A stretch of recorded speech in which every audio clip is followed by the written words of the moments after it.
Shut up and sit down.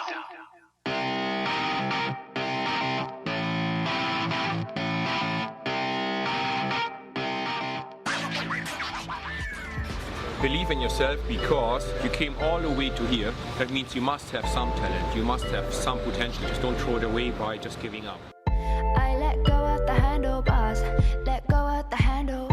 I let go of the handlebars, letting go of the handles.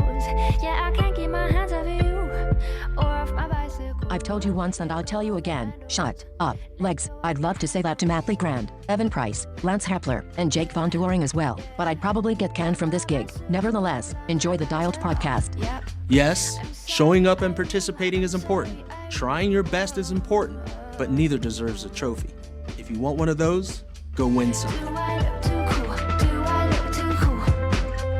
On my bicycle, yeah. I'm sorry, I rule. I'm sorry, I rule. Oh.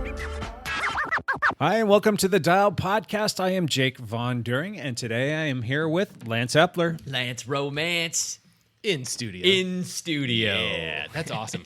It's hard when you're gone. Thank you. It You're- is. You're kind. There's a lot of like a very emotional. tired vibe. There's a lot of crying and stuff like that. You don't know this when you're gone because you're gone, but I don't see the crying, the sobbing, the it's- weepy tears. it's You're sweet. I try. And to his right, Evan Price. How's it going? Not bad. Decent. Decent? I'm Decent? all right. Yeah, we're here. We're here. And last but not least, Matt Legrand. Last and least, Matt Legrand. What's up, ladies and gentlemen of the internet? How are you guys doing? They're doing well. They're waving. saying Yeah, hi. Yeah. it's good to see them. It's really good to see them. Actually, that's Yes. like a direct address now when you do that. I know, It's like yeah. you're basically talking directly to them. Because we are live streaming on YouTube. The live thing. Yep. If you guys are listening to this in post, you can tune in typically on Mondays at noon. During your lunch hour, if Yes. you're the Pacific Northwest time zone. And you can find us on YouTube. You can search for Dialed Podcast, the Dialed Podcast. Tune in, Yeah. subscribe, whatever they do, whatever the YouTubers Correct. So today we are here with episode number 48. do. 48. We're creeping up on the 50. Are we going to do it's something right for the there. half centennial? Yeah. Sure, why not? Blabber on about something, I'm sure. Daniel. Yeah, we'll do something fun. Let's get started with our back pedal. Lance, back pedal for us. Back pedal. Well, I got some miles in this last week. I had a pretty decent week. You weren't on a boat. Yeah, I was not on a boat, but I did get some miles in. I put in almost 300 miles. It was 15 and a half hours or something like that. So I got some good rides in.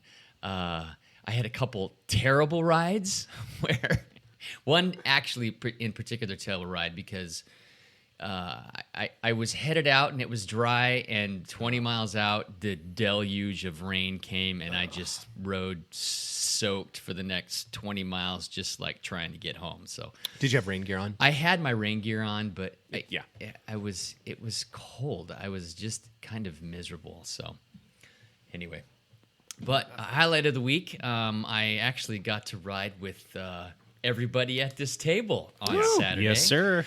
And there was a ride on Wednesday that me and Jake and Matt were able to do. I had some serious fear of missing out during looking at pictures from that ride. I was like, FOMO. oh my God, I want to be That at was that ride. Thursday. I think it was Thursday. Had to be. Yeah. We headed out for Yeah. a little loop. That was just, hard. was That the no scrubs ride? Yeah, that's right. It was that's right. Oh, I've been having so much fun with your titles. I know, I love it. My titles are so boring compared to Lance's. I'm I sure need to you- work on my game. Yeah.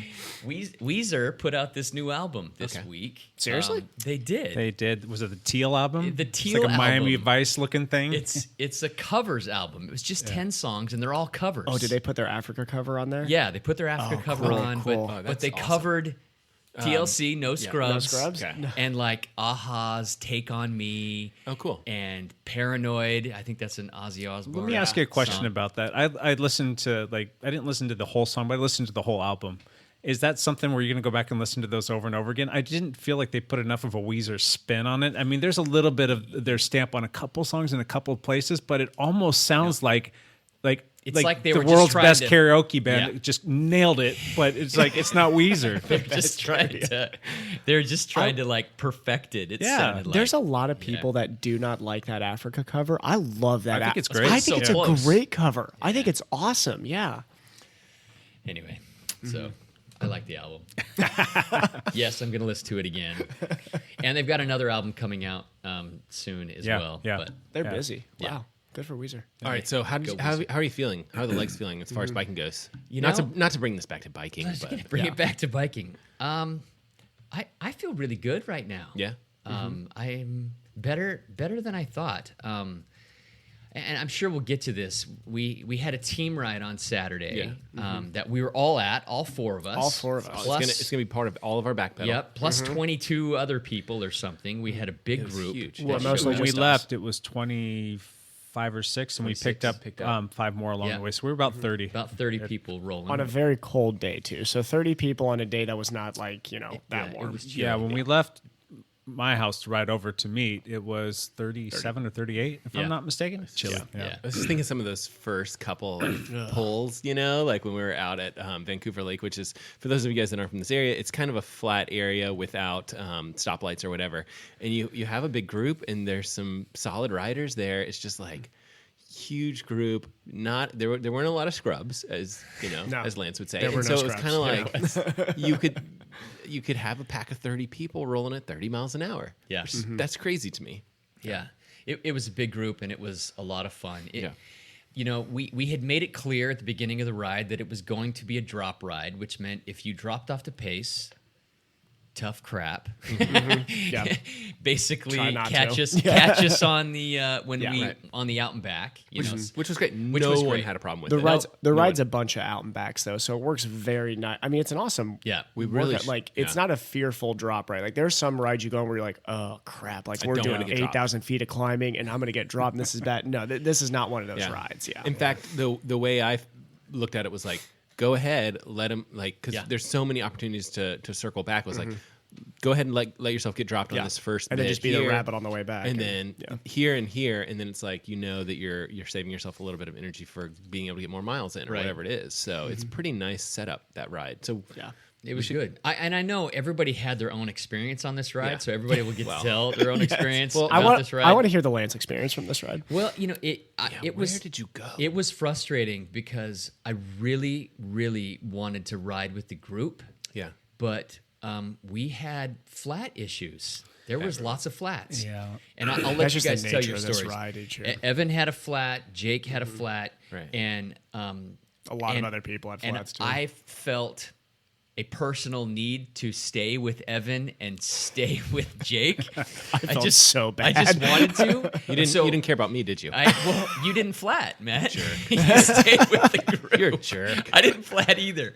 But, so you're the jerk because you took off and I stayed. I heard Evan's wheel go, and I just sprinted. yeah. Yeah. Go now. Now's your chance.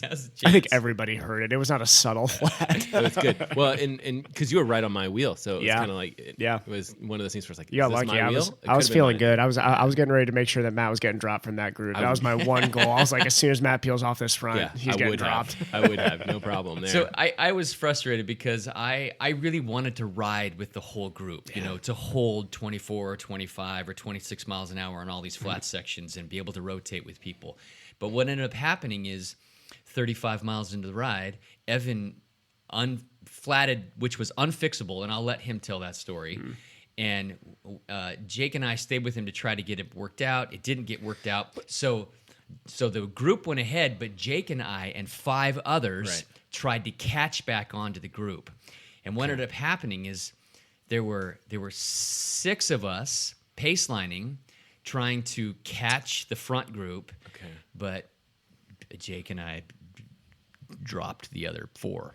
right. Okay. So I was super curious as to what had happened because So did you guys make it back to the group? No. Well, Okay. we didn't know where they were at. So, Yeah. there was a yeah. spot where we got to the end of the road that's where I thought the turnaround was at. Yeah. But they kept going up, and of all places, they Right. stopped at McDonald's, I guess, to get coffee or something, or just to warm up, or just a bathroom. That was their regroup spot, and so Lance and I, we get to the spot where we think that they're gonna be, Yeah. and they're not there. Yeah. Yeah. And there's a loop, a backside loop that you can take around this little airport there called the Troutdale Airport. Which I thought would have been an awesome idea. Yeah, 'Cause and I'm it's thinking, well, beautiful maybe That they're would've been cool, yeah. Maybe they're on the backside of the Troutdale Airport. We need to turn around here in case that's where they're at, so we can hook up with them there. And well, lo and behold, they were at McDonald's, so we theoretically caught them. We just didn't know Oh, where you guys they caught and were passed at. him then. Yeah. Right. So we had passed Matt. Matt had turned around. I think. Did you get? I went to the light. Same. Matt went Did you to get the dropped light from the group? No, Matt went to the light and turned around. Were you with the team, with the group, and they kept going, and you turned around at the light? Yeah. Okay. Yeah. I mean, I was so I'll tell you. I mean, might as well go into it. But like, I was. We waited for Evan for a while. Yeah. Like, and I think we all were waiting for him. And you were helping someone else with a flat, Jake. Someone else. I was waiting for Evan. Yeah. Yeah. Because I was going to pull Evan back on and help Evan work Yeah. together with them. But no, you were helping someone else with the But flat. while waiting for Evan, I changed somebody else's flat tire and helped Gotcha. them out. So And then Jake was in flat mode. Like that was like, And so I was it's like- incredible to watch him change the flat. I pushed on and went over the bridge. So for those of you guys that aren't from this area, I went from the state of Washington into the state of Oregon. You go over a bridge. And then like the whole group was like confused, like waiting for, and I think it was like because they're waiting for Jake, like who's like, where's the leader of this ride? Which way are we going? Like, how are we going to go? Over to this area or whatever. And I was like, I'm going to go through the Hooters parking lot like we did the other day. And we had kind of talked about that's the way we're going to go. And so everyone else was like, no. And so like me and one other guy whose name was Quinn, like we went, started that route, and like no one was with us. So it's just the two of us. And and we knew we had seen them and we knew that they were coming. So it was like the two of us were just chilling out, just talking and riding. And we ended up going along the river. There's a river path, and you can go on Marine Drive. And we had talked about the group being so big that we could go on Marine Drive and hammer. Drive, yep. But the two of us were like, well, let's just go. I mean, we were looking back. We didn't even see him behind us. And so we went along the river. Totally awesome, which was great because he and I got to catch up. And like, it was the first time hanging out with him.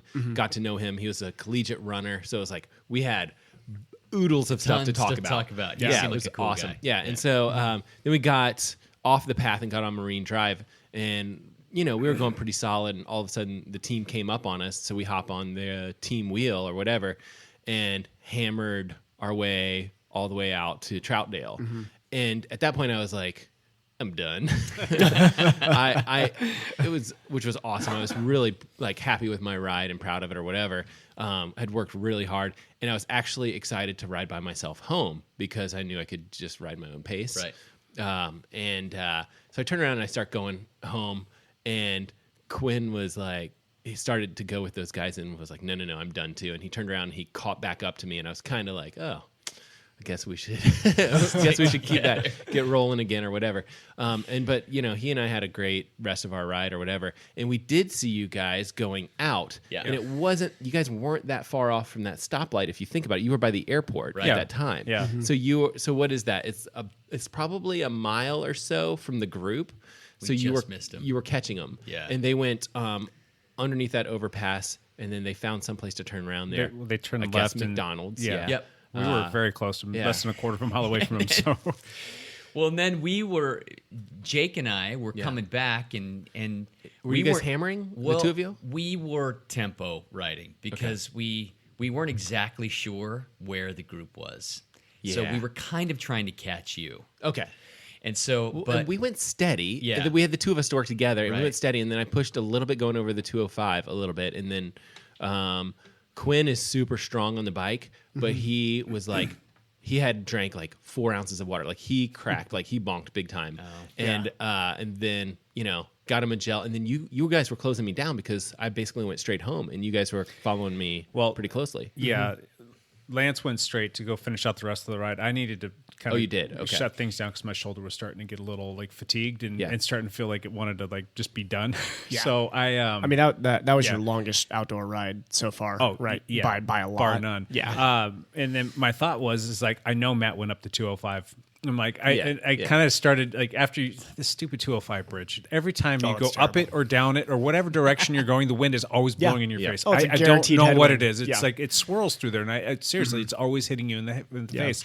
So you're climbing up that thing, and I'm like, I just did this a couple days ago with the guys, and my legs were tired, so I went up it at a moderate pace. I wasn't Yeah. gonna like go breakneck. That's And what I'm I like, did too. Yeah. I'm thinking to myself, I'm like crunching numbers based on when we saw Matt, how long it took me to change the flat, and then deducting the speed that we were putting in, probably catching up to him when we were heading back to the 205 bridge. This just sounds like such an awesome mess. Yeah. Like, it was. It's just what it was. This is what happens with flats. This is what happens with flats. It was a 30-person group that got completely splintered, and it was an awesome mess. Yeah. Which is cool. So what happened was coming back. Yeah. Jake and I were trying to catch you. Jake flatted. Yeah, I caught a big nail. Again? Yes. No, I only had one flat. You caught a nail too? Yes. Yeah. Where was it? And it was on Marine Drive. It was about halfway between where we saw you in on Marine Drive, halfway back to the 205 bridge. by the park or something So like that. me, Jake, and Kurt Critchko stopped to change his flat. How did you guys and pick up Kurt? He had dropped off us on the way out. Did he flat too? No. No, Okay. his wife did. He went back and helped her. So he was with us, which was good because Jake had given all his CO2s to Evan. So This idiot over here. Yeah. I had a CO2 to give to Jake, so we were able to fix his flat. Need my hand pump, guys. Need my hand I really could have used We're that. friends with CO2. Yeah. But after that, we're hammering back. Jake decides to go up the 205 bridge to try to catch you. Oh, yeah. And I decided Push on. I'm going to catch the group by myself. You're chasing no one. On a Century ride, by the way. You haven't mentioned you made it. I saw that you made the Century. I didn't look at your ride. Which is what I'm so mad about, because if you were doing that whole, I would have done that whole Century with you, especially as soon as you hit 90. So Kurt Critchko decided he was going to stay with me. Okay. He sat on my wheel for 25 miles. Wow. Just kind of like Marine Drive, Yep. like straight. Just me, head down. Did you pushing 300 watts? Did you go along the water or? Yeah, Did you stay on Marine Drive? Or did you No, use the- I went along the water, yeah, and I was path. trying to push like 23, 24 miles an hour for like the next hour. Dude. And I did not gain on the group. I watched the flyby on Strava, and I did not gain on the group because they were working together. They were 10 guys working together, and it was me. Yeah. Trying to pull myself back. That's a good workout, But man. it was good workout. Marine Drive's not the area you're going to be able to pull that No, back. not by myself. So, Yeah. but I did. I ended up doing 100 miles, and I actually felt. Where did you go? Good. How did you get 100 in? Because it's 80 back to. I had started at my house. I rode out to the start, Okay. and then So- all the way out to Vancouver Lake, Yeah. all the way out to Frenchman's Bar, all the way out to Troutdale, from Troutdale all the way back to the I-5 bridge, and then all the way back to Camas to Jake's house. Okay. I saw you when I was driving away, actually. Wait, Oh. you Yeah. rode back to my house? I did. I saw him coming out of your neighborhood, yeah. Oh, okay, but you didn't stop by to say hi. I You did just not, came. Okay, gotcha. Because Brandy was at Michael Myers' house. Gotcha. And then you rode there. And then I rode there. Gotcha. And I was like 3 miles short, so I did a little loop Yep. to try That's when I saw you, because I was like, what is Lance doing heading out this to direction? did an extra loop to get the 100 miles. Yeah. Well, congrats, man. And yeah, and I big did. day in there. I felt like decent. I didn't feel too beat up the next day. Yeah. It was it was Got to match him good. with a 100er this Saturday. That's awesome. Is that your first Century 2019 then? yes, I think Yeah, so. first Century. Well, it's only You're the first one that 3 weeks in this old. area that I've seen a Century. I don't think I've seen anybody else drop a There's Century yet. usually a couple guys that like go to in it, our like, group. In our group. yeah. Well, no. Andy Levine. Andy Levine. Oh, one. did Andy drop? Yeah, okay. Yeah. Okay. Yeah. Evan, back pedal force. Ooh, I'll do this one real quick. So, well, okay. So to start the week, I had every plan, as I had said last Monday, promised falsely that I was going to continue training hard for another week to make it now 5 weeks in a row. Yeah. No, that didn't happen. So I got Tuesday morning, I woke up feeling not good. So I was like, okay, I'm going to skip the swim. Tuesday after, I swam over lunch then, and then Tuesday after work, still not feeling good. I'm like, probably need to skip the run. Went to sleep Tuesday night, woke up in a pool of sweat Wednesday morning, Oh man. feeling very feverish, like bad feverish. Oh, Chugging water. I don't miss work ever. So I'm like, all right, we're going to chug a ton of water, eat a bunch of oranges, and probably not swim this morning. Had to take it easy Wednesday. I did do a bike workout Wednesday. Kind of got back to it Thursday, feeling better by Friday going into the weekend. So it became like a impromptu recovery week. It was about 13 or 14 hours of training, I think. That's actually a pretty quick recovery. Yeah. I really don't like when I get sick, it's like a 24-hour thing. It's like I can get through it in 24 hours. But yeah, so it was an impromptu recovery week. But I'm almost glad it happened that way because now I feel really, really good now. Like yesterday, it felt great. Like I did a bike workout yesterday and hit numbers I have not hit on an over-under workout before. Maybe you needed it. Yeah. It's always better just to be a slightly undertrained as opposed to being slightly overtrained. Exactly. I'd even rather be a little bit more undertrained than just slightly overtrained because that's going to carry with you and that can wreak havoc. So listen to the body. And I think just the little getting sick is probably the sign that, hey, it's time to recover. But to the ride on Saturday, like legs actually felt great at the beginning of that ride. Like when Jake and Lance came to the front when we got to Vancouver Lake, I felt great. Like whole time, like you guys are pulling up front. I'm like, oh, this is going to be fun. Like me, Jake, and Lance are going to really like crank up the pace here. Jordan was looking good too. So I was like, okay, this is going to be a solid fast ride. And we held a good pace out. Coming back, I think at some point the groups got split up on the turnaround and I had to bridge a gap and just bridge the whole gap, which felt good. Lance comes to the front as we're going out. We're going to drop Matt here, which is going to be fun. And then we're going to... like anytime you want. And we're feeling good. Lance looks good.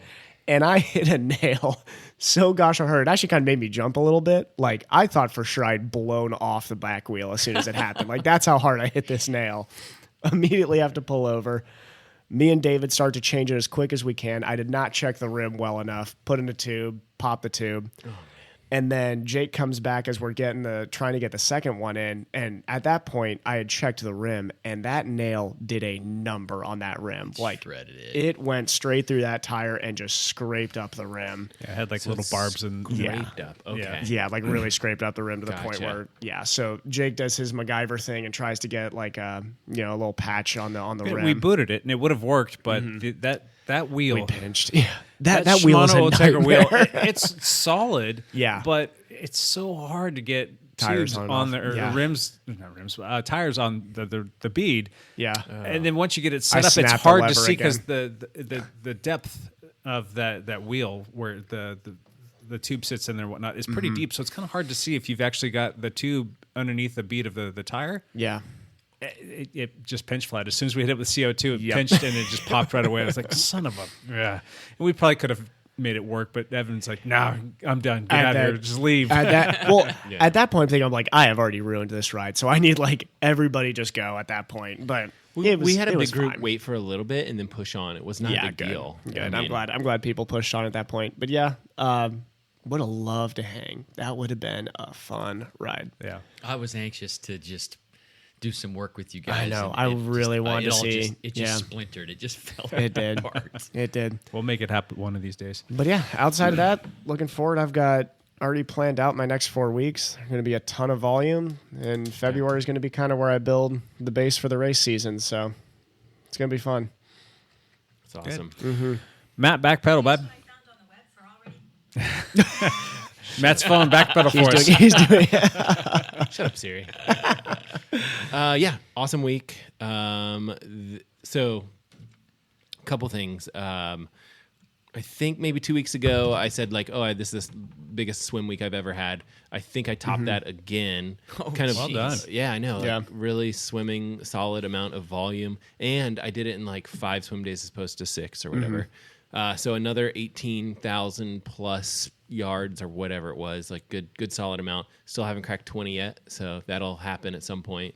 This week, maybe? Maybe this week. Maybe this I'm going week. to try to do it this week if you do it this week. It could definitely could be something. And I might have, I don't know, I haven't listened to Jake, but also similar to Lance, I hit 15 and a half hours. Wow. For the week, which is kind of a big jump for me to go from like 10 and a half to 15 and a half hours. Yeah. And a lot of that was swimming. I mean, I only biked 3 times and I only ran twice. I mean, it was just a lot of swimming. The big long bike ride, our group ride, that helps, right? Like, when you do a 4+ hour ride, like that's just going to help your overall weekly, hours Right. or whatever it is. So, And you were doing great, Matt. You were doing just fine. I was out there hanging with the Yeah. big boys. The training wheels, like they are okay. Yeah. Leave the training wheels on, and then it's like maybe I'll take them off next ride. I don't know. And ran a track workout this week. Was good. And then was still able to get my long run in. Solid long run. I think 11 miles or so. So it's solid. I think that's still, it's the longest I've gone in a while. So everything looks like it's really coming around, starting to feel better in every single discipline. I'm pretty happy with the week. So, and honestly, I look at that and I'm like, I missed, like a lot of easy stuff. Like I missed a whole bunch of easy bike rides. Like that could have easily been like 20-hour week. Like it just, I missed a couple bike rides and a couple runs, and it would have been a 20-hour week, which is, I don't need to be doing that volume right now, but you can be back up good. over that leading into Canada, definitely. Yeah, definitely. Absolutely. So super pumped. And I got to swim with the Evan Price this morning, right before the podcast. We keep on doing these 200 sets to end. To finish off. My goal is for Matt not to fully embarrass me. He embarrasses me by like a body length or so each time, but it's like, I got you on the first two, I was like, oh, I'm set. And then he just toasted me on the next three. I thought for sure after that first one, I was like, oh, I finally am like even with Matt on these. Yep.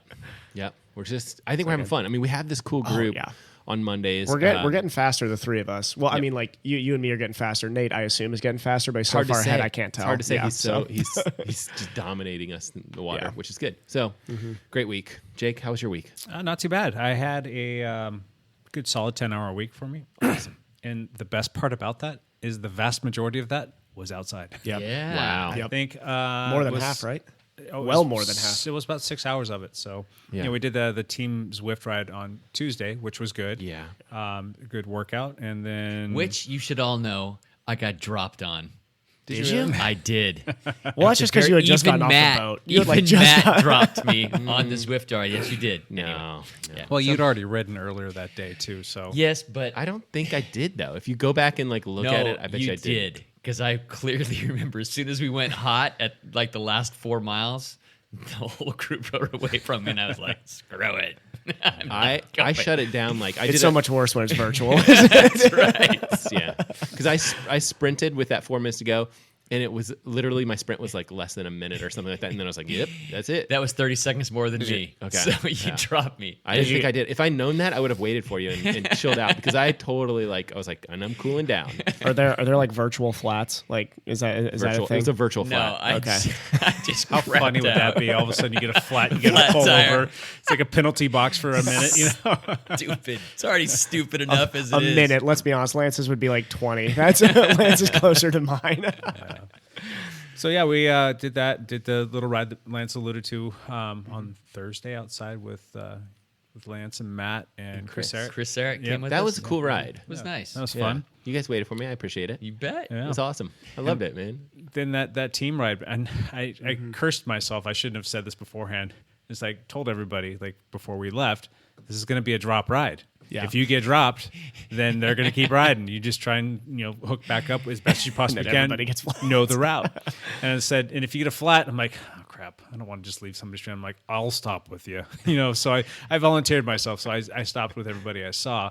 And then there was the first little regroup spot. We didn't really stop for too long, but it was a nice little pee break there, because that's how I roll. So I'm using the bathroom, and I'm still zipping up my thing, and you guys all were hot to trot, and rolled out of there, and I look up and everybody's 100 yards ahead of me.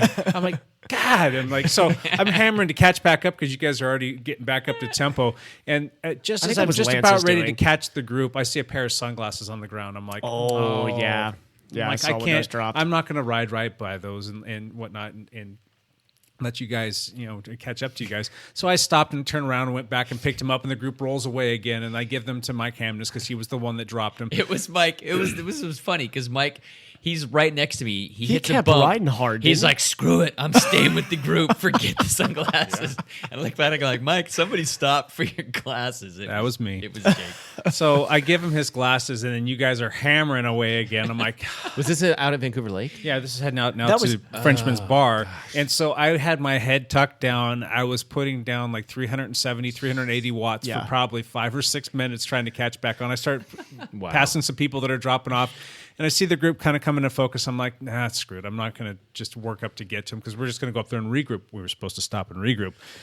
the group didn't stop and regroup. They turned around and then started hammering back out again. And there's people that were kind of getting spread out all over the place. I'm like, dang it! So I had to hammer back up to catch up to you guys again and like That was corral the everybody. strangest, like it was the strangest breakup because like I thought we were going easy at one point, and then all of a sudden there's this group of, I think were you out there? It was like a group of 6 guys go off. I'm like, oh crap, they're like really pushing right It was now. weird dynamics. Yeah, For and then that. I get on the front and push. I'm like, oh good, we'll all work together. It was apparently just me bridging this gap. I wasn't sure if people thought we were going easy or not. So I got back up to the front of that train and said, whoa, pull over. So we regrouped. Everybody got their food and whatnot. And Okay, that's so when I got you. That's when we pulled over. I was like, why are we pulling over? What's going on? yeah, Like, we were supposed to stop at the end where the road head ends. So Yeah, that didn't happen. Yeah. I'm sure people are like, all right, enough It's about my this fault. stupid group ride. You It guys kind of went was on. Lance's fault because as we were coming out to the right turn, Lance was like, all right, it's time to put out a 400 watt effort here out of nowhere. So, that was about the culmination of my week. But the whole thing with my week is I went into this week needing a recovery week. And so we went out and we did our little Thursday ride and we had our Tuesday Zwift ride. The Thursday ride was supposed to be somewhat easy and we still kind of hammered a few sections in there just because that's how we do. And then the ride on Saturday was pretty long, and there's a lot of times in there was just me and Lance, and we're like trading poles. Like I'm sitting on his wheel, like holding 300 watts, and he's doing the same thing for me, and you're up in the front of that 340, 350, and we're trying to work our way back up to the group. So I mean, I'd say at least 30 miles, Yes, 40 it was miles. at least 30 miles. We were just doing that. constantly just hammering.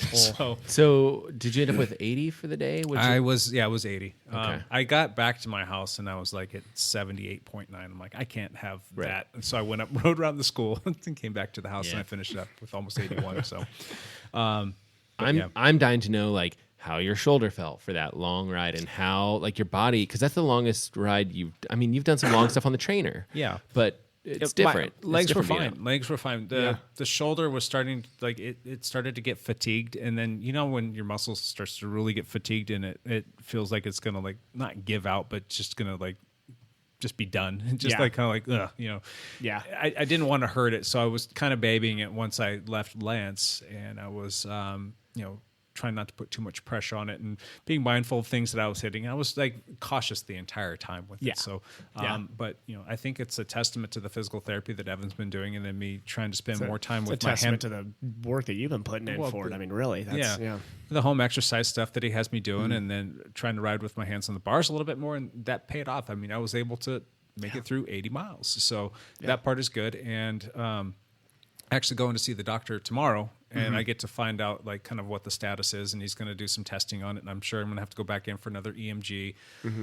And the last time I saw him, he told me that he didn't want me, like I could be riding a bike, and if I were to ride outside, nothing out of the saddle, nothing sprinting, nothing pulling on the bars, when you get into that sprint mode, until he sees me again next, which is tomorrow. So I could be getting the green light to start doing some sprint work. And the other thing is hill climbing too. That was another thing that I had to be real careful of as well. So I'm kind of excited to get the green light to start doing that stuff, because that will help me start to develop my upper body while on the bike. There's a lot that's lost when you're just sitting on a trainer and you're not, you're just being very linear, and it's pretty much everything from like your hips down is getting work.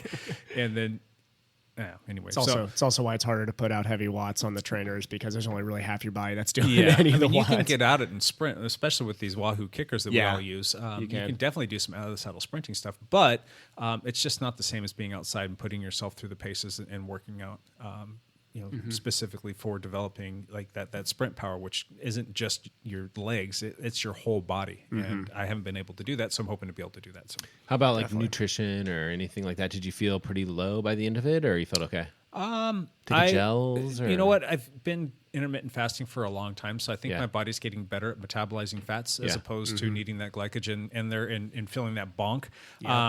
I didn't intermittent fast that day. I definitely got up at 5:30 and started drinking fluids and eating and whatnot and getting ready for everything. You peed like 7 times before we left.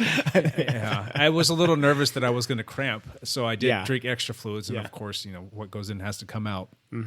But I didn't really have any issues. Lance, how about you at the 100? Did you have enough fuel?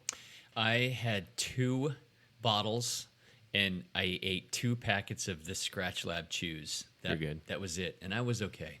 Good. But I woke up and had a full breakfast, Yeah. which I hadn't been doing for the last week. Yeah, I had oatmeal and I had some bananas and an English muffin with some peanut butter on it. So that was what I had, and that fueled me just fine. So everything was good. It's just the fatigue was starting to set in, and I didn't want it to give out, and that's why I cut it short, because I kind of felt like I was getting to that point. Good decision. So yeah, it was good. I have no regrets. That was an awesome ride. It was perfect. It was exactly what the doctor ordered. It gave me that vote of confidence that I need to go into training camp to know, all right, you've got the legs, you've got the lungs, you still need to drop some total body weight, but my body composition's changing. I can somewhat hang with people, and I can start doing some climbing between now and then, so that when we do get into climbing mode, I'm hoping that I'll be able to do fine there. Worst case scenario, I'll just sit and spin as much as I possibly can, and we should do fine. Yeah. Yeah. Could be a lot of fun, or it could be painful. But I'm gonna. It'll be painful either way. But I think it's gonna be like a mixture of both. Yeah. So, let's talk about the weight challenge Speaking real quick. Speaking of fasting, Yeah, just real quick. We got to And get none through of us this are quickly. drinking Just a quick nutrition. update. Sorry, I'm making all kinds of noise here. Lance, where are we at here? I am down 3 pounds. That's it. wow, nice. All Yeah. right. Nice. So I was up 3 pounds from the initial 10? Yes. Okay. Whoa. So Okay. I was up 2 last. So I was down 5 this week. Wow, that's Yeah. a lot Oh, of that's weight to big. lose in 1 week. That's Yeah, big. it was a lot for 1 week. Good. Yeah. How about you, Evan?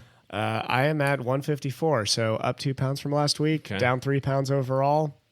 I don't know. We'll see how this next week goes. Yeah.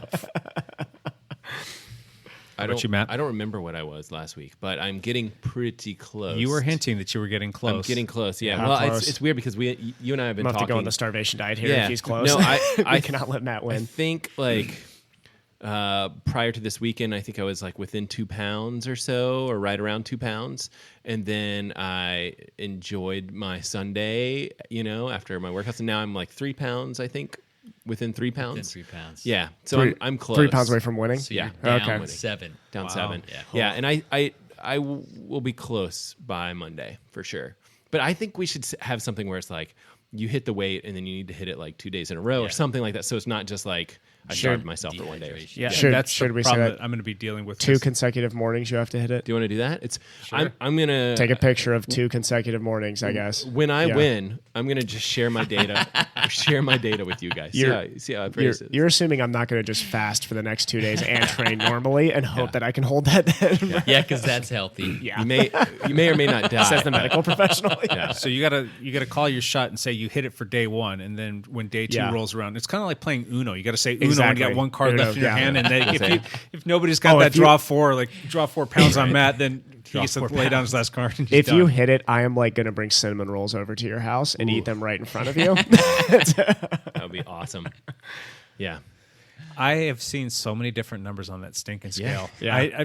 I've even questioned, like, I had my wife, I'm like, have you been noticing that it's kind of like all over the place? And she's like, yeah, I think so. Then she went to the gym to go swim. Yep. And she's like, yeah, it's the same there too. So I don't know. I think she and I are both like fluctuating or something. I but, think it's the fog. Yeah. I've been down as much as, what was it, 6 pounds, and I've been 3 pounds, like in back-to-back days. It's like, how did I really change that much? I mean, nothing really changed with my diet. It's not like I ate something crazy last night or whatnot, but my body weight is still fluctuating. So I think the last time I checked, and it was on Saturday, if I'm not mistaken, before we did the ride, when I got up in the morning, I think I was down, I think it was 4.5 or 5 pounds. So I'm about halfway there. Okay. But body composition is changing. Me and I'll Lance are take last. that. So That's the other thing is we might have just briefly discussed this before the podcast, but like one of the things that my scale does is body fat percentage. And I did look at reviews on like, accuracy of body fat percentage, right? Like that's, it's something you look at and you're like, that's highly questionable. But I think it's the same thing, whereas like if you follow the protocol and you like do the same thing every day, then you can take those numbers and you can see if you're trending in the right direction. And it's the trending that's probably the most important part, not necessarily like that The actual your numbers number, are no. perfect It's or just, whatever. It's just one data point. Yeah. And so body fat percentage, I think, is trending in the right direction for me. It's still not, it's not what I would hope for at all. So hopefully I still think there's room for improvement there for sure. It should be fine by the time we get to kind of Ironman racing time. But, Absolutely. yeah. Absolutely. So, All right. Let's move on. Today's topic. All right, guys. I want you to pick one thing in cycling or triathlon, whatever you choose, doesn't matter.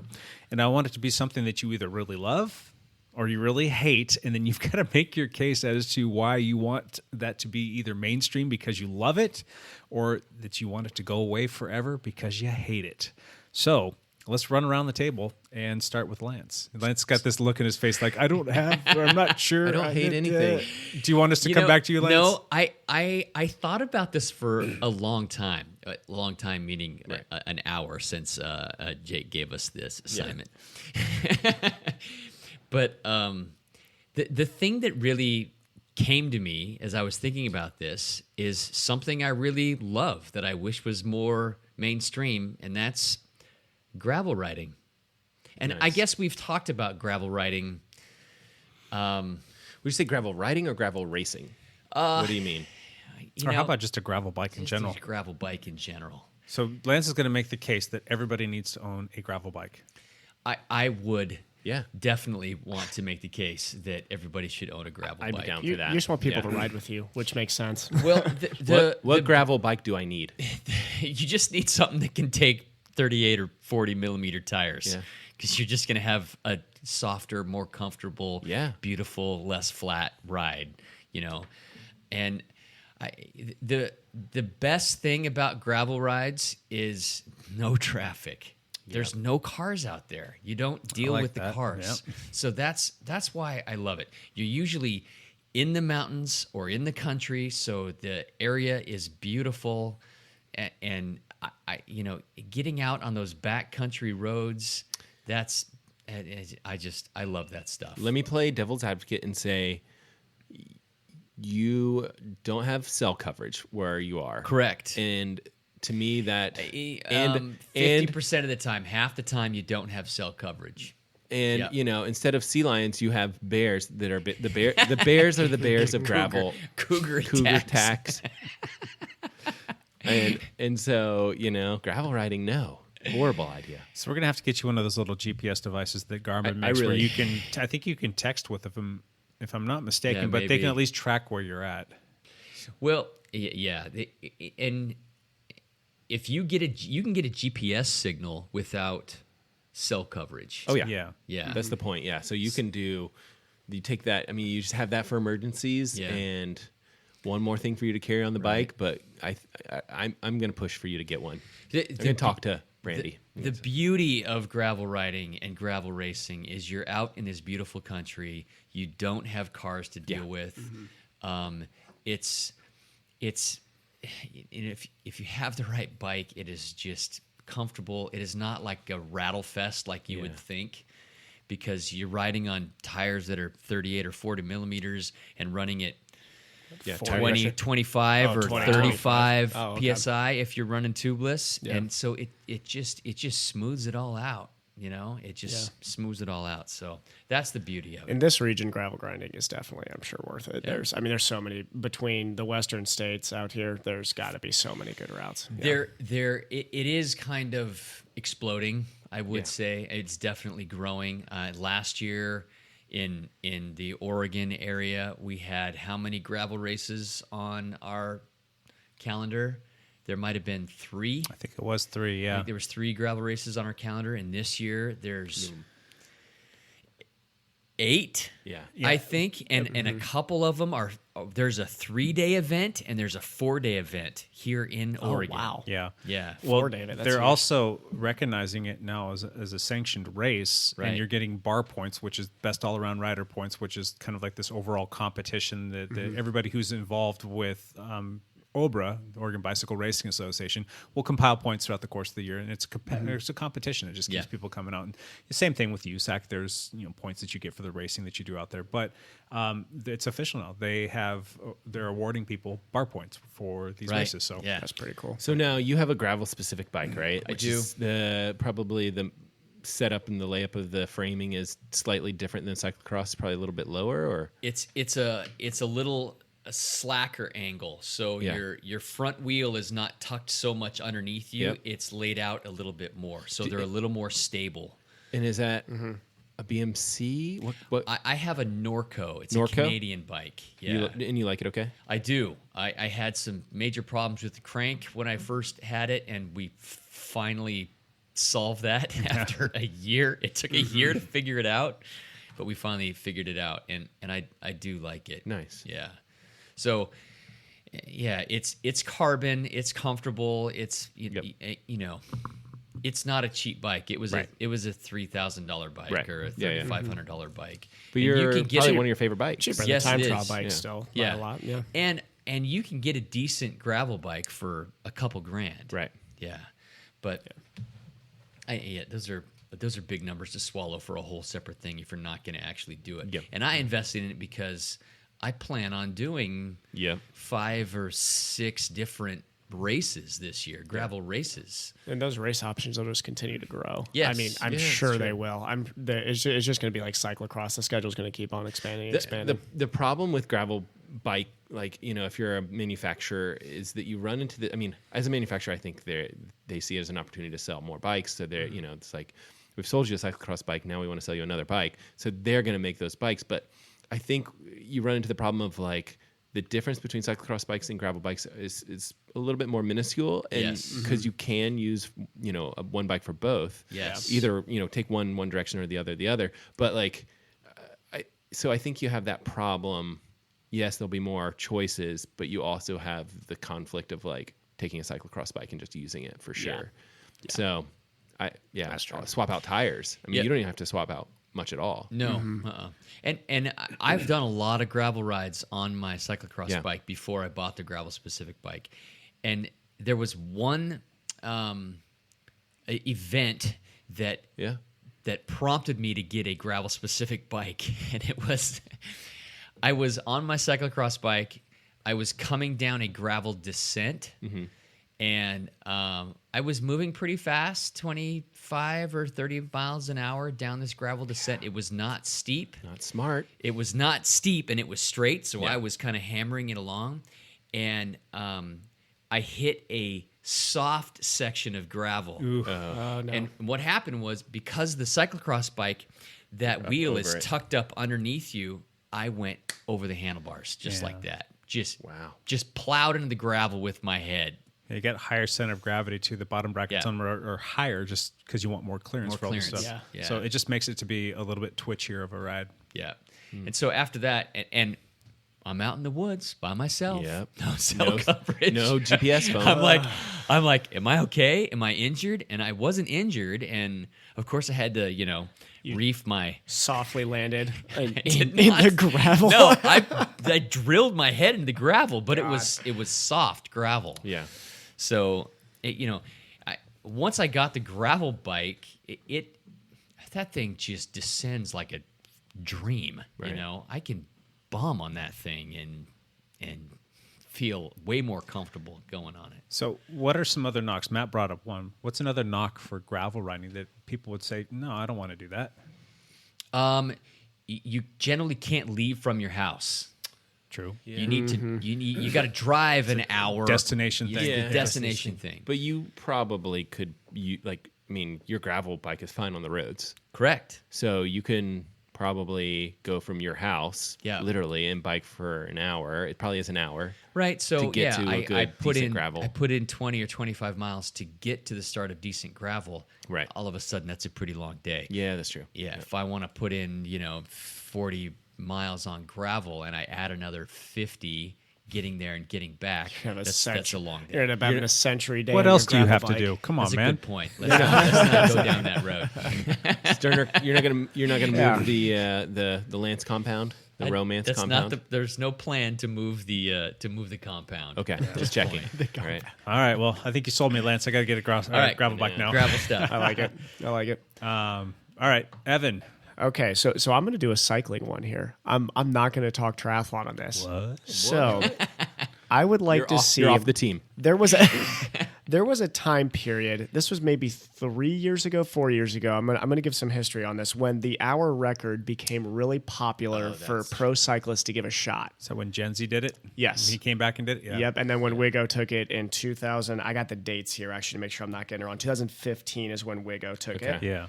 And so just the world record right now, I like tossing this number out so people can just think about this. Bradley Wiggins set the record, and he traveled 54.5 kilometers in an hour. Now, this is now the record because they refortified, they kind of reunified the rules on the hour record because it was something that was very popular to try back in the Merckx era. Yeah. A lot of cyclists were trying the hour record at that time, and then it hit a big dead period for after Chris Boardman set it. Once Chris Boardman set it in what was called the Superman position at that time, which was a very splayed out position. If you want to see some funny pictures, look at the position he was in. He put it out of reach from at that time, just from an aerodynamics point of view. There's nobody else who was going to be able to hold that position. He put it well out of reach, and it hit this big dead period for a long time. And just to backpedal, the hour record is always on a track. So it's on a velodrome track, and you can imagine they basically just ride around that thing as hard as they can for 1 hour, and then at the end of that, that's what it's a record by distance. And Eddie Merckx was famously saying that was the hardest day he ever had on a bicycle, was when he set that record. Yeah. Said that was the hardest thing he ever did on a bicycle. Wow. But you can imagine if you are at the level that these guys ride at, the amount of pain that they can go through for 1 hour is almost like unimaginable to me. I feel like this is totally like shooting from the hips, but I feel like when Wiggins said it, he held like 420 watts or something crazy. I actually think it was almost. I need to look at those numbers. I think it was between 420 and 440. It's and ridiculous. He weighed, I want to say, it was like 71 or 72 kilos, which means his hour-long power to weight there is well over. I mean, oh my God, that's huge. I mean, I think he was at like 440 at like 70 kilos, which means that he's closing on 7 for an hour. That's nuts. Which is just an 440. 440. He held 440 440 for an hour. That's why I thought it was 440. And what he weighed gnarly. 70 kilos at that time, didn't he? 70 kilos. So That's what I weigh right now. Was he clean, And though? he's taller than you. I probably not. Let's be honest. I love Wiggins, though. He's a good guy. He's a good guy. I love him. Was he clean? I don't know. Probably. There's whispers of him in his era. I'd be hard-pressed to believe that he was clean at all. We should be hard-pressed. We should all kind of be like, it's almost kind of like all these astronomical. every single person that's at that level. Do I believe Jans was clean? Absolutely. Yeah. I believe Voigt was clean, and I think that he was just barely over 50 kilometers. We should probably question everyone. Yeah. Even if it's people that we like Jans Voigt. And I mean, he rode in the peloton with that group. Yeah. And it's not necessarily like he did this, even though like the micro doping thing is definitely real. Yeah. There's other stuff too. Blurring the lines. Yeah. It's very blurry. Absolutely right? blurring the lines. There. Like a lot of the same stuff that the runners are doing, like the thyroid medication. Oh yeah. And Everybody's got asthma. Yeah. Yeah. And what's the other? There's another set of stuff that's like. Well, a lot of them are using B12 injections too, which is technically the injections is what makes it crosses the line. Yeah, right. crosses the line. It's all the stuff that's pretty blurry. But still, I mean, 440 watts. 440 watts for an Just hour. hold it for an hour. An hour. So that's amazing. Back to your point. Yeah. What are you trying to get us to buy into, or So where do you want to go away? What I want is the cycling community, because I remember, I mean, I was obviously a big professional cyclist fan. People got really excited in 2014, 2015, 2016 when these efforts were being done. Sure. And there was an Italian woman that said it too at that time that put it well out of reach. Sure. So I would love to see, I think it'd be very exciting for kind of the cycling community to start asking for that again, because I really think, I mean, we were just talking about what's the team that's going to a gravel race? EF Foundation. Yeah. First. And I really do believe that was the amateur cycling fans asking for that sort of stuff to start happening. And these teams see this kind of push. It'd be really cool to see I would push to see like, hey, let's have, I mean, I would love to go back in time and see Fabian Cancellara at his absolute best as a time trialist go out there and duke it out with Wiggins. Like, you know, I mean, I think we're kind of past the Tony Martin era of time trialing when he was winning a lot of these time trials, but I don't even know who I'd want to see right now. Yeah, there's a next generation of time trialists coming up that are fast, but the big names are gone, unfortunately. You know, I mean the stalwarts Dumoulin are gone. or Dumoulin, yeah. There's a new Dennis? young American. Who's the new young American? McNulty. Oh yeah, McNulty. who did very well at Worlds. Yes. Yeah, that'd be very cool to see. Yeah, I'd love to see Taylor Phinney come back and give the hour record a shot from the American point of view. What about you personally? Would you ever try to would that be something you'd be God. interested in doing if that was an option of hey, we're going to take the next 3 months and once, roll through it 3 times and then the next year try and beat your times or whatever it is. It'd be fun to travel over to the velodrome and give it a shot. Because you don't have a PR for the hour. God, no. So whatever you do, If we set something up through Obra to go down to Alpenrose to the velodrome there, the outdoor velodrome, to start putting in Obra records for the 1 hour. Oh, that'd be fun. Would you do it? I would give it a shot. I've not Local ridden 1 hour records. I Sure.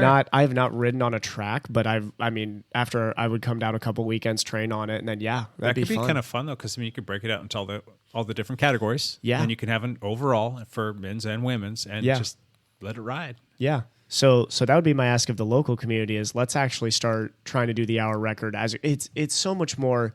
There's so much more cycling history to it than us sitting on the, everybody getting their FTP numbers off trainers and everything like that. I used to, my buddy in Colorado, Kit, always makes the joke that if it happened on a trainer, it's not real.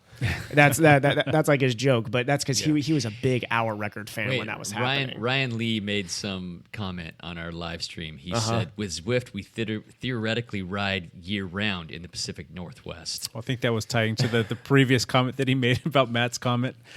We theoretically caught the group. We theoretically caught the group. Jake, I feel like he was talking about your ride from Saturday. Theoretically catching the group on the McDonald's stop. Oh, yeah. Yeah.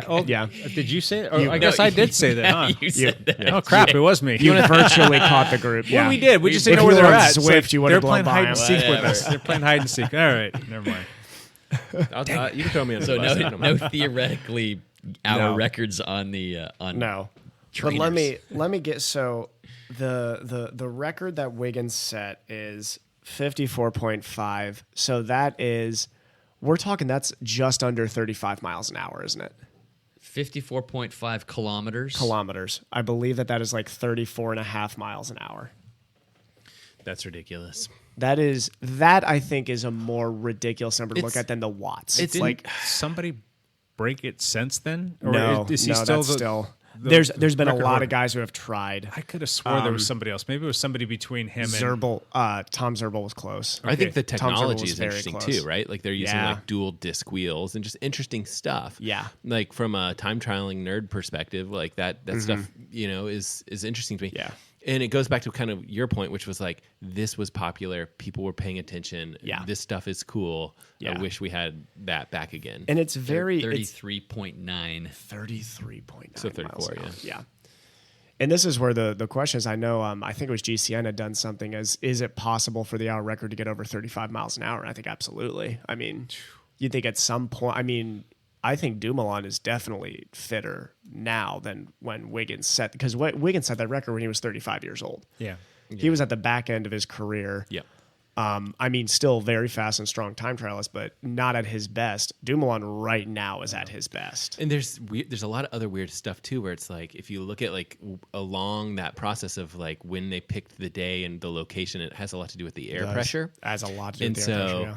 and I think it was pretty good when they picked it for Wiggins, but it wasn't perfect. Yeah, he So did. it's He did it in the UK at the Olympic, the velodrome they used for the Olympics, I believe. And if you go up to a little bit of altitude, there's less air pressure, but then you have to deal with the altitude. Yeah. So there's It's like some a really perfect interesting. altitude. Yeah, there's some interesting stuff to look into, and I think that potentially there's room there for a little bit. But Mm-hmm. man, definitely something that would be cool to kind of watch the process. Someone like really Dumoulin cool. would be a good person to pick. Just a powerhouse. God. yeah. Rohan Dennis is another one. I mean, he beat Dumoulin. He did, and Rowan Dennis had the record for a bit, so he's actually tried it already. Now this was years ago, so he was much younger. But yeah, he had the record for a small bit, and I think Wiggins is the one who took it from him. I think Dennis had it until Wiggins took it. Gotcha. Yeah. All right. Cool.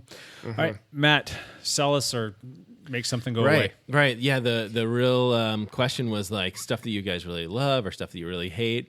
And Lance, of course, being Lance, of course, goes with something he really loves. Evan, also something he really loves. Please be do the hate, Hater. hate.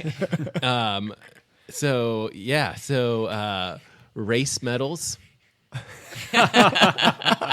Love them, right? race medals. Now here's the crazy part about this is I can argue for race medals or against race medals, and I'll take whatever you guys want me to choose. Like, Why don't they're you do great. both, and we'll take a consensus after that. Let's say in cycling versus in triathlon, because triathlon is very different with race medals than cycling. absolutely. You will. I don't I mean, see You got to it. earn don't it. You got to get get it. on the podium. You only get it if you Yeah. get on the podium, and Correct. sometimes even on the podium they don't give out the medals, right? It's And I it's should the be plaque, specific. yeah. It should Are be you talking like about finisher medals? finisher medals, Not podium medals. Not like top 3 medals. You're talking, I Finisher finished dead last. I get a medal just get a like the medal. first place person. Yeah. Here's the problem with even the podium medals, though. Here's the thing with the podium medals. I think you should give be out overall. top 3, and it. then the last 3 who finish the race should get it too, because those people are usually like in their 80s and doing awesome, and it's like give that guy a medal. He was out there the longest today. I'm Maybe fine it with should just be I'm like- fine with dead last getting a you medal can because get that maybe guy spent the most scrub. amount of time on the race What if course the race? that day. What if the race director gave out like you know how they do in cycling, like most combative or something like that? Like Yeah. there was that would be cool. That would be. But yeah, DFL. all right. So I'll start with like Turn rouge. the easy, which is like race medals. You know, come on, Yeah. guys. Like you finish a sprint triathlon. Yeah. People are. I mean, part of the process is like you sign up. You post the fact that you signed up on Facebook, Mm-hmm. and it's this whole spectacle that you're showing, like almost like a showing off kind of thing. Yep. And then you get your race medal, and you got to post that to Facebook, and then you got to hang it up, in your office or put it in your cubicle on your computer or something like that. And I was just like, race directors, they You get just it. described the last 10 years of my life. It's tough because it's like all the 4 of us are not good examples because we race because we want to see what we can do. Yeah. Right. And the race medal, like all of us like don't care about race medals really, like I end up losing them all anyway. yeah, like my big thing is giving them back to the race director because they can reuse them or whatever, which is great. And the race directors don't care either, but they know they have to do it because a lot of people care so much about it. Yeah. Well, So- the race directors, they're not making money on the first 5 or 10 finishers of the race. No. They're making money on everywhere. the 1,000 that are in there. Yeah. And they want a race medal. And it's Medals But should be why? earned, though. They But should be why- earned. why If you do you want to want that medal? commemorate, Yeah, if you like- want to commemorate the fact that you just did a race and you didn't finish the podium, go buy a T-shirt from the race Yeah. director and support them that way. That's gonna support them infinitely better because you're a little walking billboard for them now. You got something to commemorate the fact that you did it, and Yeah. you didn't earn the medal, so you shouldn't have it. And now you're marketing for them. There you go. So consensus here is definitely like race medals. I know. We could do without them. We I'm could sure. totally do without. I'm them sure with we'll get some triathlon. comments that are saying that we're insensitive to all this, but this has been something I rolled my eyes at for years. I hate them. I think they're the dumbest thing ever. I think when you get to that finish line, and also they're really annoying too, because Yeah. like you get to that finish line, and I've been told I'm a little bit of like a race line, drama person. Yep. Like I collapse on the ground. I don't want this. Like I want the water. The person goes to like give me the medal first. I'm like, screw the medal.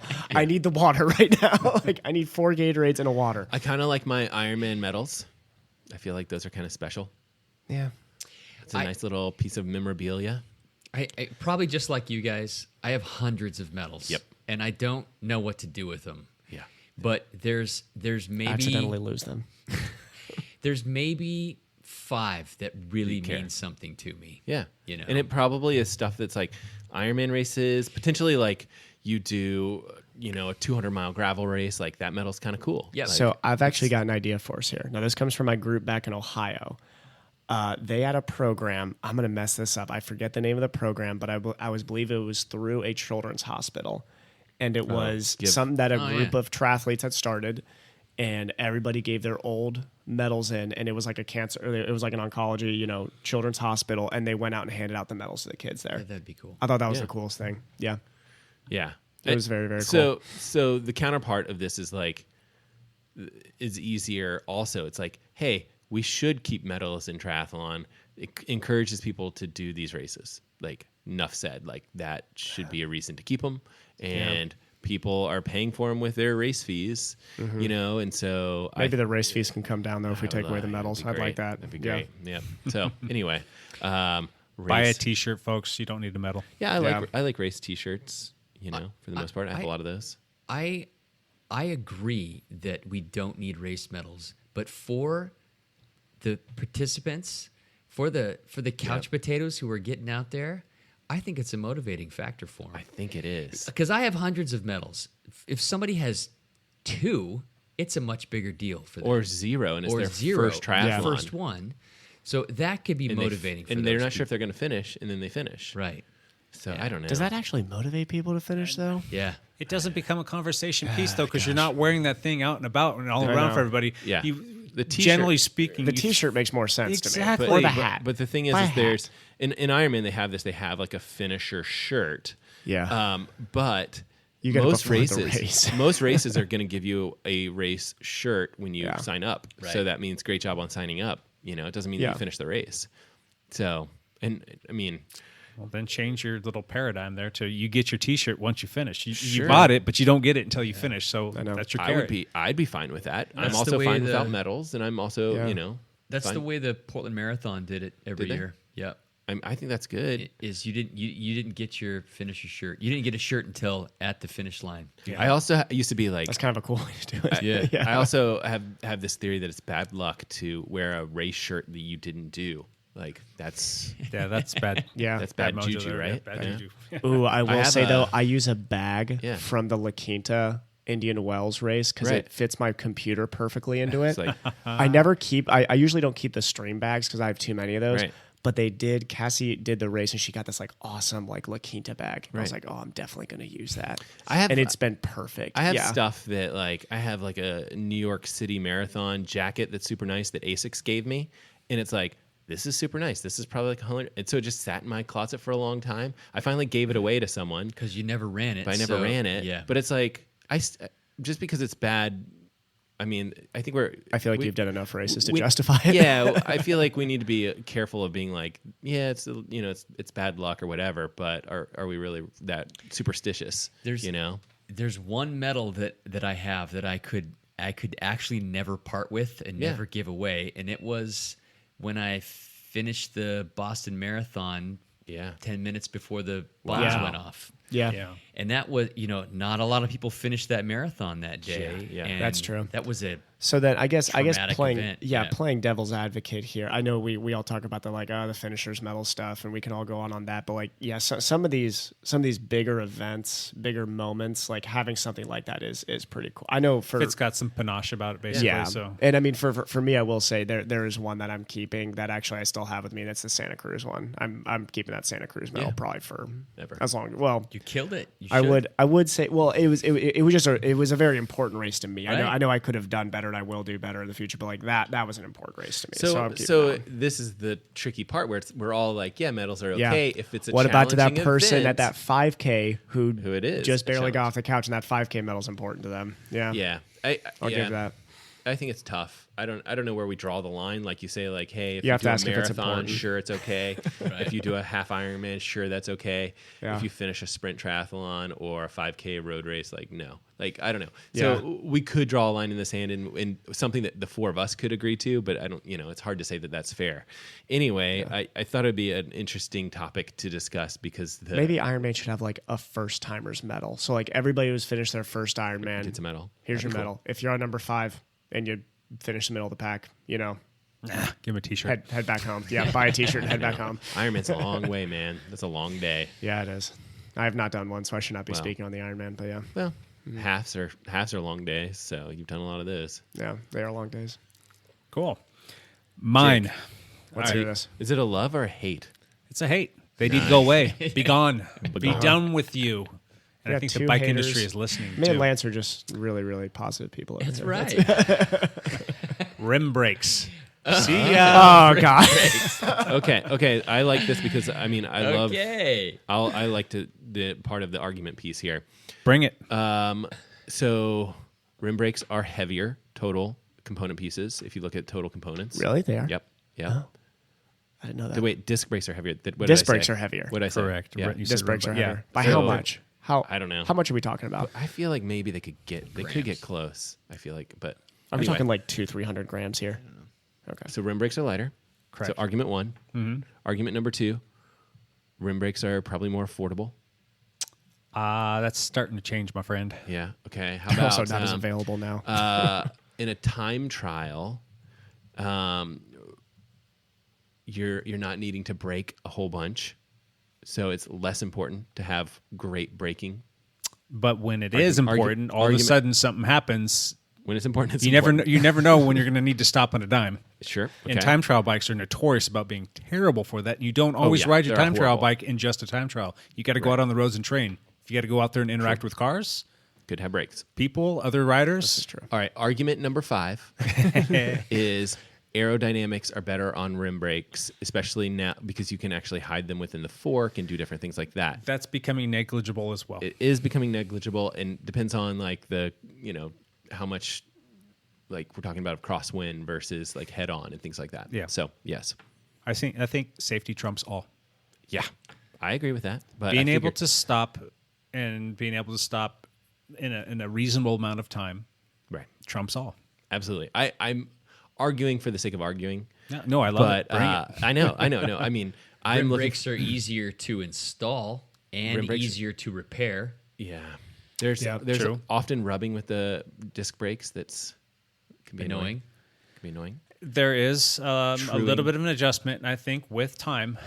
They're already getting better. I've been working on them for years, and a lot of it came from I only worked on the disc brakes when it was a mountain bike that would come in, and then you would get the road bikes, and it was just all easy peasy. You come in, you knock out some shoes, and you put the new pads in, and it's easy to do. It's easy to center it and all that other fun stuff. And then all of a sudden, road bikes are starting to come in with disc brakes on there. And yes, you do have to do a little bit more work with, lining up the calipers so that you've got the even spacing between the pads and the rotor and all that other stuff. And the rotor gets a slight wobble to it. You've got to true that, and then you've got to bleed them and all that fun stuff. But as these bikes come through and the generations start to become better.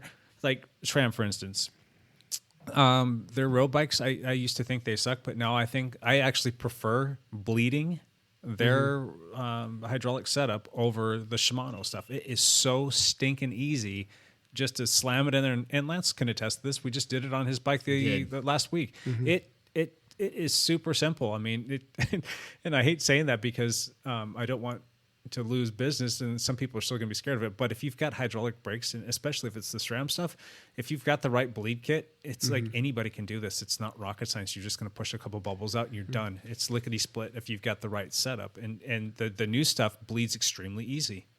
So from a novice perspective, yeah, adjustments on brakes and brake maintenance. The adjustment factor is super simple. It's 2 bolts. You loosen it up, and you just need to know where to look, and then you just find that proper gapping, and then you watch for any wave in the rotor, and you're good to go. Yeah. That part is super simple. Before that, it was like, all right, well, you had to bleed the brakes just the right way in order to make the reach so that you're not pulling and it's like bottoming out against your handlebars where you want to engage. Well, there's adjustments on the levers now, so where you can push it out and you can get the proper feel, the tactile touch, if you will. So that part's super simple, and it's a lot easier now just to push fluids through there so that you can get it set up so that it's not soft. And then once you get it set up right, it's generally speaking, you don't have to bleed it for a long time because the systems are becoming much more secure and solid. You're not losing fluids and you're not getting air introduced into the system. So, so my point is, I could take you through the process of bleeding your brakes and changing the brake pads one time and teach you how to do it, and you would be sufficient for time moving on. Should we make a video? We should. I think we should. All right, sure. Last argument, and then I'm gonna give up and give into the rim brake should die argument. And my last one is. For people that have lots and lots of wheels, different race wheels, different blah, blah, blah, changing to disc is an issue. And having having everything be exchangeable and compatible amongst all your bikes and different discs that could potentially have different diameters amongst all your bikes. Whereas rim, you could switch out race wheels and things like that. And even if you have to make an adjustment for my race wheels and my training wheels, the rim width is the same, so I don't have to do anything. It would be a serious investment to switch over to discs. Not that I'm saying I won't do it. But it is, and it would be. Yeah. So, here's a couple points to that. The bike industry is changing. If Right. you look out there and you're looking at manufacturers and you look at the bikes that they're making fewer and fewer rim brakes. So if you have a rim brake bike right now, Right. odds are your bike is going to devalue tremendously over the next year to 2 years. Yep. Tremendously. It's going to lose a lot of value because nobody wants those bikes anymore. Yeah. They will eventually not make them anymore. And the industry will be all disc brake. So your bike, if you don't get rid of it now and make it somebody else's problem, you're going to be in a situation where they're just not going to have a lot of them out there, and nobody's going to have them, and nobody's going to be riding them. So they're going to be flooding the used market because everybody's going to be getting disc brakes. So you've got that issue right there. Yeah. As for your question, your rim brake wheels, they're all eventually going to wear out. Yeah. You know why? Because you're braking on that surface, Aluminum the brake surface. pad, and that's eventually going to wear out. That's another thing that's nicer about the disc brake bikes is the wheel theoretically will last a lot longer, because changing out a $20, $30, $40, $50 rotor is a lot less expensive and a whole lot lot less easier than expensive, yeah. the whole wheel, because your wheels, especially where we live, I mean, if you're going to be riding on a rim brake in the wintertime, not only does it stop like crap, even if you've got the best brake pads on an alloy surface, you've got okay braking modulation, but it still doesn't brake all that great. But you're picking up all this road debris and you're wearing down that wheel, and it's going to be done. What I like is that I see a lot of you guys, like, you kind of have one kind of race wheel, and it brakes well, and it's not like you're avoiding your race wheels because they don't brake as well. Like they brake great because they're disc brake, and you guys use those all the time. Use them on a lot of the training rides and stuff like that. So yeah, you get to ride on nicer wheels, like you just said. Yeah. That's a good point. it's definitely fun. So Absolutely. I just think that the industry is changing. It's time to get rid of them, which is a good thing. And I rode on rim brakes for a lot of years, put a lot of miles on them. Yeah. And as soon as I rode on a disc brake bike, I was like, oh, okay, I get it. It really is that much better. It's significant. And I held off on buying a time trial bike for a year because I knew that this was coming down the pipeline, and it came out. And now I have a bike, a TT bike that has disc brakes, and those wheels are interchangeable with the wheels that I have on my road bike. So if I want to take off the deep dish and the disc and put on some just 40 mil training wheels, I can just go snag them off my road bike, and everything's interchangeable. So unfortunately for the folks that have the rim brake stuff, you're gonna be in a pickle if you want to make that switch, because it is kind of an expensive thing.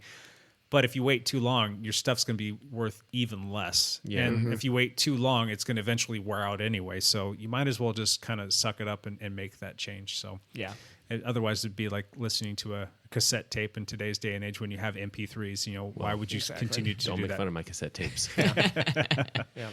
Throw the CD player in my car. Yeah. We were tentatively going to do a hot seat. We don't have enough time, but I'm going to be selfish here, and I'm going to throw out the only hot seat question.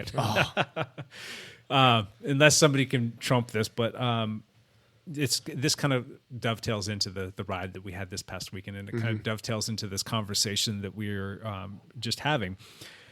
My question to you guys: will you be switching your road bikes over to tubeless anytime soon? I think all four of us are still riding tubed, and there's a lot of people on the team. And I'm actually surprised because we just ordered a bunch of the new Continental 5000s for the team, and I ordered for everybody. And I was floored at how many people are riding tubeless now. I was like, holy cow, it was exactly the opposite. I thought maybe like 10, 15, 20% of the people at most would order the tubeless version. No, it was the other way around. I'm like, really? Okay, well, that's good to know, and it's nice to know. So I started reading around a little bit, and the manufacturers of wheels they're getting it right. They're doing better. They're building better wheels that are actually tubeless compliant. You just slapping some stands, tape in there, and crossing your fingers that it's going to work. They're actually building these wheels specifically to be tubeless. Okay. So that part's good. And then the tire manufacturers, Continental being one of the more notable ones that we use a lot because they make a great tire. None of their prior tires were tubeless compatible. Like if you wanted to run them tubeless, you're actually voiding the warranty of the wheel.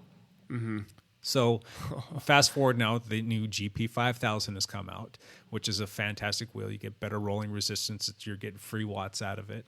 and they are making a tubeless specific one. So now you're dropping the weight of a tube that's obviously you got the sealant in there, but you can run it at different pressures and whatnot, and you're going to be hopefully let me ask you this question: between me and Evan, we had two flats this weekend. Yes.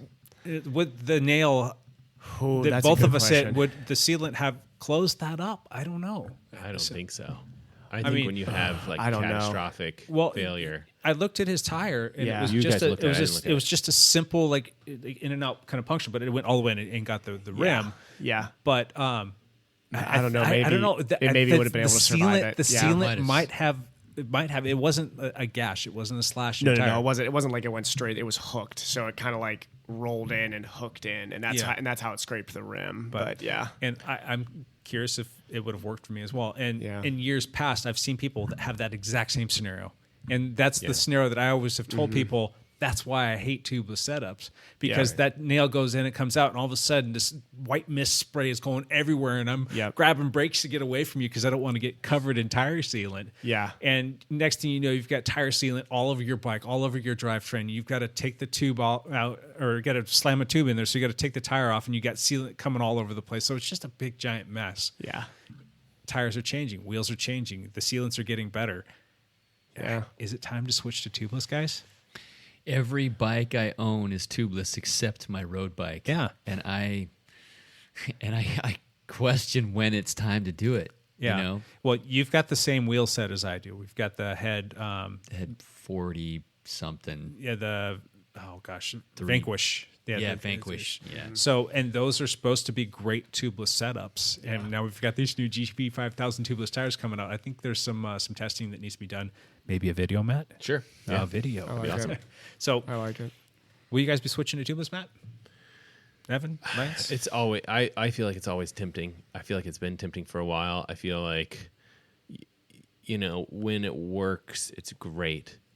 You keep rolling, life moves on. Yeah. You're good. And I just feel like when it doesn't work, It super doesn't it work. super doesn't Yeah. work. Yeah. Well, I was talking with Chris Serrett after our ride on Thursday. He said, I rode 10,000 miles and got one flat when I switched to tubeless. I was Yeah. like, you've got to be kidding me. I'm thinking in my head, like 10,000 miles. It's years and years. I and get years. at least a flat a month. And if I'm riding 1,000 miles a month, which I don't, I mean, that's probably at least a dozen flats for me in a year. And he got one. Yeah. There's just so many different types of flats, right? I mean, you have the sidewall slash. That doesn't happen too often, though. It for doesn't me, at happen too least. often. Yeah. No, it Yeah. doesn't happen too often. No, I agree. I think the conditions on the road were pretty gnarly.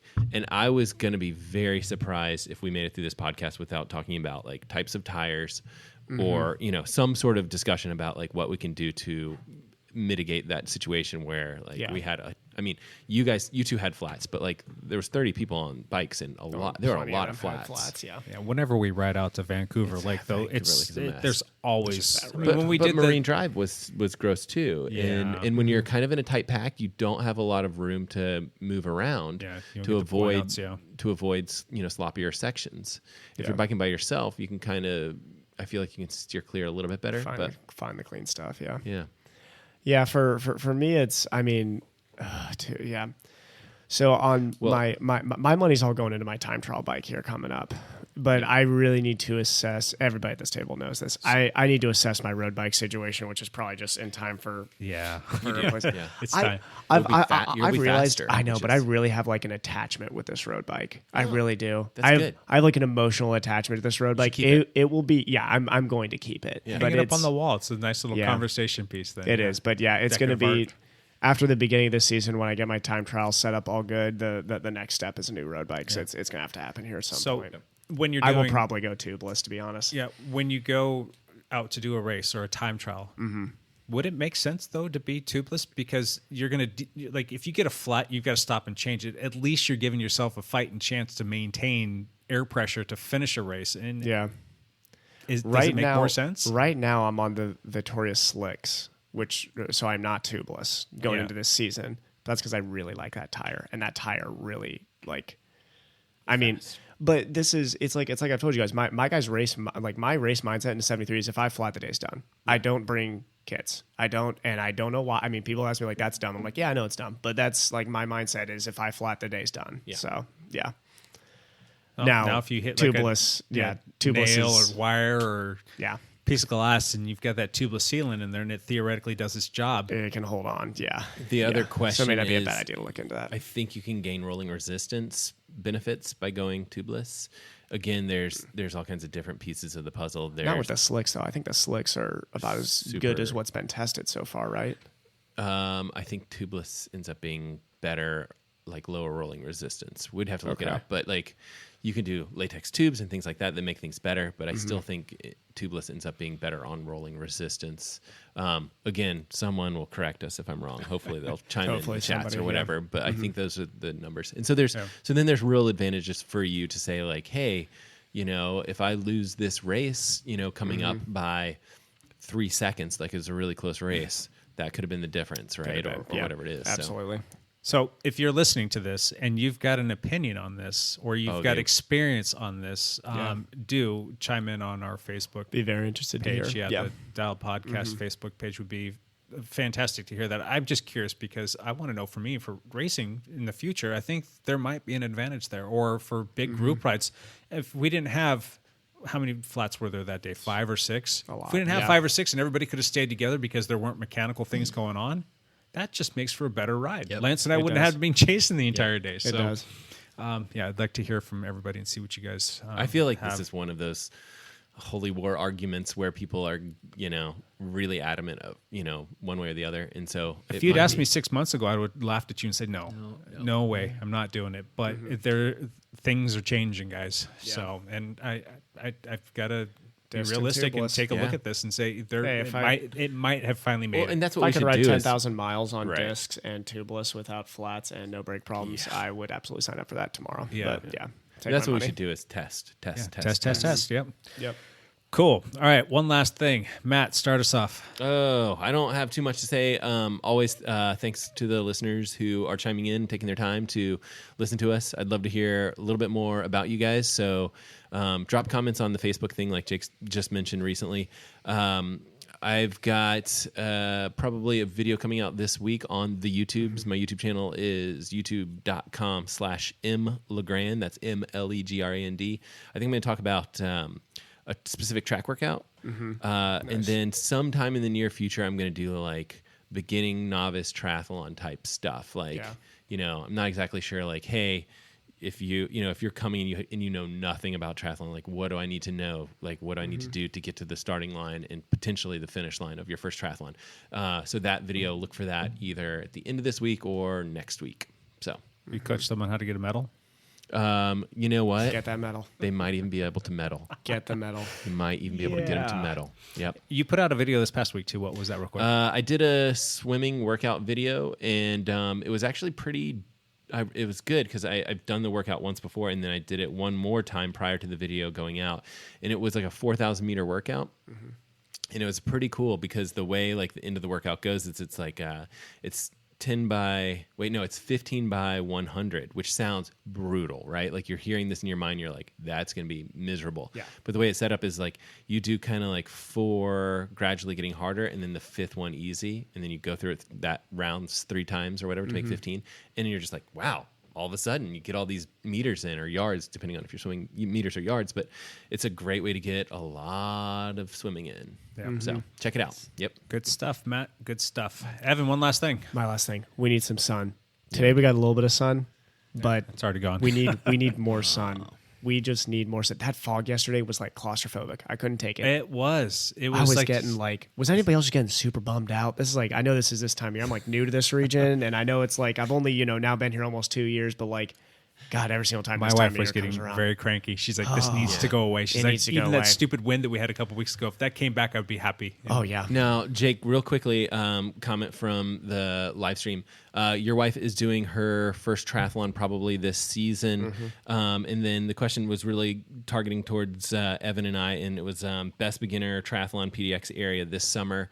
So if you are in the Portland greater area, the triathlons that we would probably recommend, they do have like a triathlon There's the Blue Lake Triathlon, which I think is excellent, and I think they do a triathlon along with that particular weekend. Yeah. But so that's probably what I would look for. I would look for Y racing events. Yeah. Why triathlon racing events is definitely the group to look at. Yeah, and their website is yracingevents.com, and they'll have, I think, somewhere along the I would say about 8 events or so this summer, and that's where you should start. Absolutely, that's the best place to start. Yep, you get to see me and Matt at probably a couple of them. Yeah, you'll see us, and then Jake's wife potentially as well. She is. Yeah, she's got 2 or 3 on there. She's got one that's going to be an Xterra style, and then she's going to be doing another one that's going to be her traditional. There's sprint. a few from her running club that are going to be there. Yeah, and they do an all women's triathlon, girlfriends triathlon or something like that, and I think that's in August or late summer. Anyway, yeah, so, yep, yeah, cool. All right, Lance, one last thing. I'm going to switch my road bike to tubeless. I've just decided.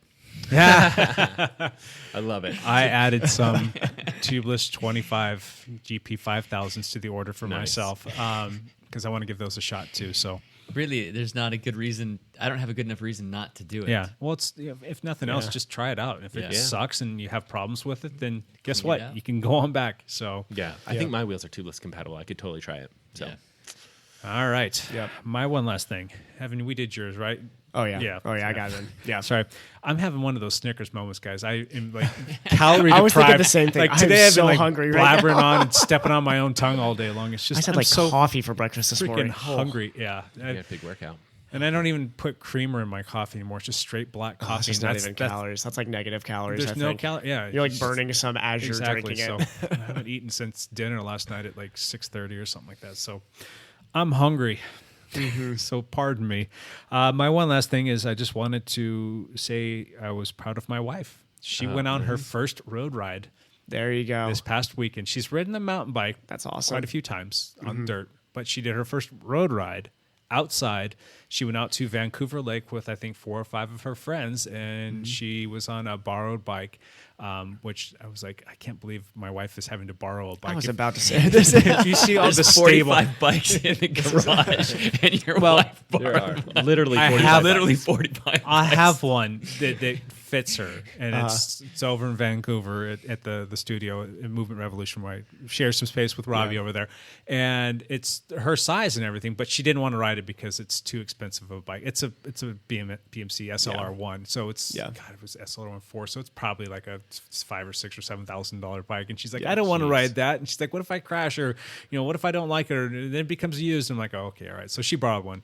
So what was kind of cool though is later on after we did some cool stuff after the ride. We went over and helped our lost teammate, Michael Myers. We helped his wife, who is selling their house, and she's going to downsize a little bit. She's staying here in Camps, which is fantastic. But we went over there, and there must have been 10 or 12 of us. And she had this long list of all these things that she needed to get done to get her house on the market. And I'm sorry, this is a tangent here, but 12 of us just plowed through this whole thing. We finished in 55 minutes or something like that. This massive list. Oh my God. And like she was like, her head was spinning. Like everything was just happening so fast and it was just done like that. And it was awesome. So thank you to everybody who came out to that, by the way. So that was kind of cool. So when I got back from that, I walk in and my wife is on social media or something like that, or at least that's what I thought. And I looked over, she was looking at Cannondale bikes on her phone, like trying to figure out which one she wanted. I'm like, oh, all right, that's cool. So she came to me, she's like, I need my own bike now. I'm like, so that warmed my heart. That's interesting because she's going to do triathlons, and it's that's in this tricky situation where she's going to need eventually she's gonna need 2 bikes, right? Where it's like she needs that road bike for the everyday stuff, and then it's kind of like eventually, if she's racing triathlons, it's nice to have that bug. Don't know if she's gonna get that deep into who knows, the right? bushes. I think that she would be perfectly fine with a road bike for now, and then clip on aero bars for down the road. And she's not going to be in that perfect TT position, but I don't think necessarily that's what she's looking for. So, and I've got some clip on aero bars that we can put on there. Should be happy camper. So it is a very, very slippery slope triathlon. You get in, you're like, I'm just going to ride the road bike. Like, I'll just do a sprint, and then, we're going to try one of these Olympics, and, these clip-ons, and, maybe I should just get a triathlon bike, and now I just did a full Ironman on a full-out $12,000 bike. So, well, it's kind of cool, though, because tonight I get to, jump on Zwift at the same time as her, and I'm on a whole recovery block, so we're going to actually ride together on Zwift tonight. So that'd be kind of neat. That is cool. I'm going to try to do something That's a similar Zwift to that. commercial right there, waiting to happen. Yeah, Zwift commercial. All right, guys. As always, thank you so much. I love this. Thanks for having us. Best part of the week favorite every time time. of the week. Yeah. Gotta come up with those Better than Folgers- sunshine. Folgers commercials. Best part of waking up. Best part of Mondays and the whole week. But a is huge Folgers podcast thing, right? commercials, yeah. So, and everybody who comes back to listen to us every single week, we really do appreciate that. And it still spins my head. I mean, we're not the biggest podcast in the world. We're tiny potatoes compared to a lot of people, but I still can't believe that we've the thousands and thousands and thousands of people who listen. It's just so awesome. Yeah. What would be kind of cool, what I would love to see, if you're listening to us, there's people listening that have listened to us, and I think it's 18 or 19 different countries. That blows my head. That just is nuts. Yeah. I would love to see you guys post and check in from wherever you're at in the world, or wherever you're at in the country, or just even if you're here in our backyard, just say hi to us on our Facebook page. I think that'd be really cool. We would like to get to know you. Matt says it quite a bit. You guys are all part of our family, and we get to share this with you guys every single week. So thank you so much for coming to listen. Do chime in. And if you ever have questions too, feel free to email any of us at our first names at dialpodcast.com. Thank you so much for coming back. You guys have a great week. Bye for now.